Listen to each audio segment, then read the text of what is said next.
வெற்றிவேல் முருகனுக்கு அரோகரா.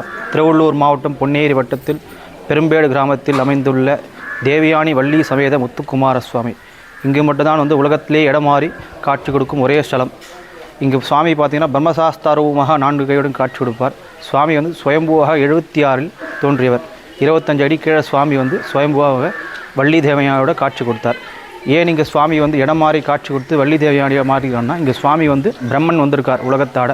ஏற்கனவே முருகர் இருக்கார் இங்கே உலகத்தாட. 2 பேருக்குள்ளே மாற்றி வாக்குவாடகம் வள்ளி தேவன் பின்னாடி போய் ஒளிஞ்சுப்பா பயத்தில். உடனே முருகருக்கு கோபம் பிரம்மன் கிட்ட நான் சொல்லுக்கு அர்த்தம் கேட்குறேன், சொல்லிவிட்டு உலகத்தாட நான் உலகத்திட்டு போயிடணும். உடனே பிரம்மன் கேட்க முருகர் பிரணவனான்னு கேட்பார். பிரணவனா ஓம் என்ற சொல்லுக்கு பிரம்மனுக்கு அர்த்தம் தெரியாத முருகர் சிரசில் கொட்டி சிறை அடிச்சுடுவார். அப்போ பிரம்மனா முருகரா 2 ரூபமாக நானே காட்சி கொடுத்து இந்த உலகத்தை நானே பார்த்துருன்னு சொல்லிட்டு அந்த பயத்தில் இடம் மாதிரி கல்யாண குல தேவியானையும் வள்ளி குறத்தியாக காட்சி கொடுப்பாள். இங்கே சுவாமிக்கு பார்த்திங்கன்னா பரிகாரம் எதுவும் கிடையாது. இங்கே பிரார்த்தனை ஸ்தலம். சுவாமியை தரிசனம் பண்ணாலே பிரார்த்தனை பண்ணாலே நிறைவேறுன்றது ஒரு ஐதீகம். இங்கே திருப்பட்டூர் பிரம்மபுரீஸ்வரர் கோயில் பார்த்திங்கன்னா பிரம்மாவோட முகவாட்டம் சுவாமி கிட்ட இங்கே இருக்கும். தலையேற்றும் மாற்றம் பிரம்மன் கிட்ட இருக்குது. அந்த சக்தியும் முருகர்கிட்ட இங்கே இருக்கிறதுனால பிரம்மசாஸ்தாவாக காட்சி கொடுப்பாரு. இங்கே திருமணம் ஆதாரங்களுக்கும் திருமணம் ஆகுது. சுவாமி தரிசனம் பண்ணாலே நிறைவேறுன்றது ஒரு ஐதீகம். இங்கே குழந்தை இல்லாதவங்க குழந்தை. அதே போன்று இங்கே சுயம்பா தோன்றினால இங்கே சுவாமி ஏரியில் கிடச்சார். இந்த ஏரியில் கிடச்சா சுவாமிக்கு பார்த்திங்கன்னா இங்கே லேண்டு விஷயத்துக்கும் நிறைய விசேஷம் லேண்டு வாங்கணுன்றதால பிரார்த்தனை செய்தாலே சுவாமி நிறைவேறுன்றது ஒரு ஐதீகம். இங்கே சிவன் பார்வதி இருக்குது. பக்கத்தில் மகாஜோதீஸ்வரர் அன்னபூரணி இருக்கார். அப்புறம் முத்து விநாயகர், அப்புறம் முத்து தண்டாயுதபாணி இருக்கார். அதே போன்று இப்போ பின்னாடி பார்த்திங்கன்னா அதே ஒரு விநாயகர் இருக்கார். அப்புறம் தட்சிணாமூர்த்தி துர்கை இருக்காங்க. அதுக்கப்புறம் சண்டிகேஸ்வரர் 2 சண்டிகேஸ்வரர் இருக்கார். சிவனுக்கு 1, முருகருக்கு 1 சண்டிகேஸ்வரர் நவகிரகம் இருக்கும். முருகர் எவ்வளோ ஹைட்டில் இருக்காரு? இங்கே முருகர் பார்த்திங்கன்னா 6 அடியில் முருகர் இருப்பார். வள்ளி தேவன் 4 அடியில் இருப்பாங்க.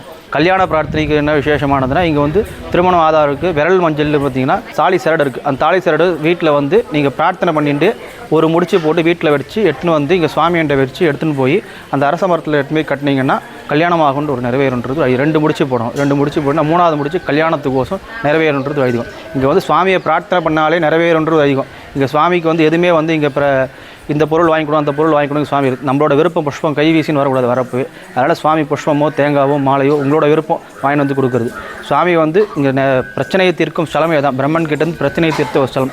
நம்ம என்ன பிரச்சனை கோரிக்கை வைக்கிறோமோ அது நிறைவேறுன்றது ஒரு ஐதீகம். இந்த கிழமைன்னு சொல்லி சுவாமி தனியாக கிடையாது. உகந்த நாள் எல்லா நாளுமே உகந்த நாள் தான் சுவாமிக்கு.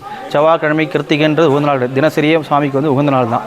எந்த கிழமையில் வரும் அதே கிழமையோட விரதத்தோடு வந்தால் நல்லாயிருக்கும். இங்கே செவ்வாய்க்கிழமையில் கூட்டத்திலோடு சேர்ந்து விரதத்தோடு வரணுன்றது இங்கே சுவாமி கேட்கல. நீங்கள் என்றைக்கு வேணால் வரலாம். எந்த கிழமையில் வந்தாலும் விரதத்தோடு சுவாமியை தரிசனம் பண்ணிவிட்டு நீங்கள் நிறைவேறுன்றது ஒரு ஐதீகம். இது பார்த்திங்கன்னா பெரும்பேடு முத்துக்குமார சுவாமி. இங்கே வழித்தலம் எப்படி வரணும்னா, ரெடில்ஸ்லேருந்து பார்த்திங்கன்னா பொன்னேரி வரணும். ஆண்டார் குப்பம் அடுத்தது பொன்னேரி. பொன்னேரியிலேருந்து கரெக்டாக ஒரு 7 கிலோமீட்டர் தொலைவு அளவில் பஸ் வசதி இருக்குது. காலிலேருந்து 6:30 மணிலேருந்து 1 ஹவருக்கு ஒரு வாட்டி பஸ் இருக்குது. பஸ்ஸில் வந்தீங்கன்னா சுவாமி தரிசனம் பண்ணிட்டு மூவாயில் இங்கே பெரும்பேடை பார்த்துட்டு அடுத்தது குமரஞ்சேரி பாருங்கள். அது அடுத்ததே குமரஞ்சேரி வரும் ஒரு 8 கிலோமீட்டரில். ஏன்னா எல்லாமே அங்கே ஆப்போசிட்டில் போயிட்டு ரிட்டன் வராங்க. ரிட்டன் இல்லாமல் இங்கே பெரும்பேடு பார்த்து அடுத்தது குமரஞ்சேரிக்கு போனீங்கன்னா வழிதளம் உங்களுக்கு ஈஸியாக இருக்கும்.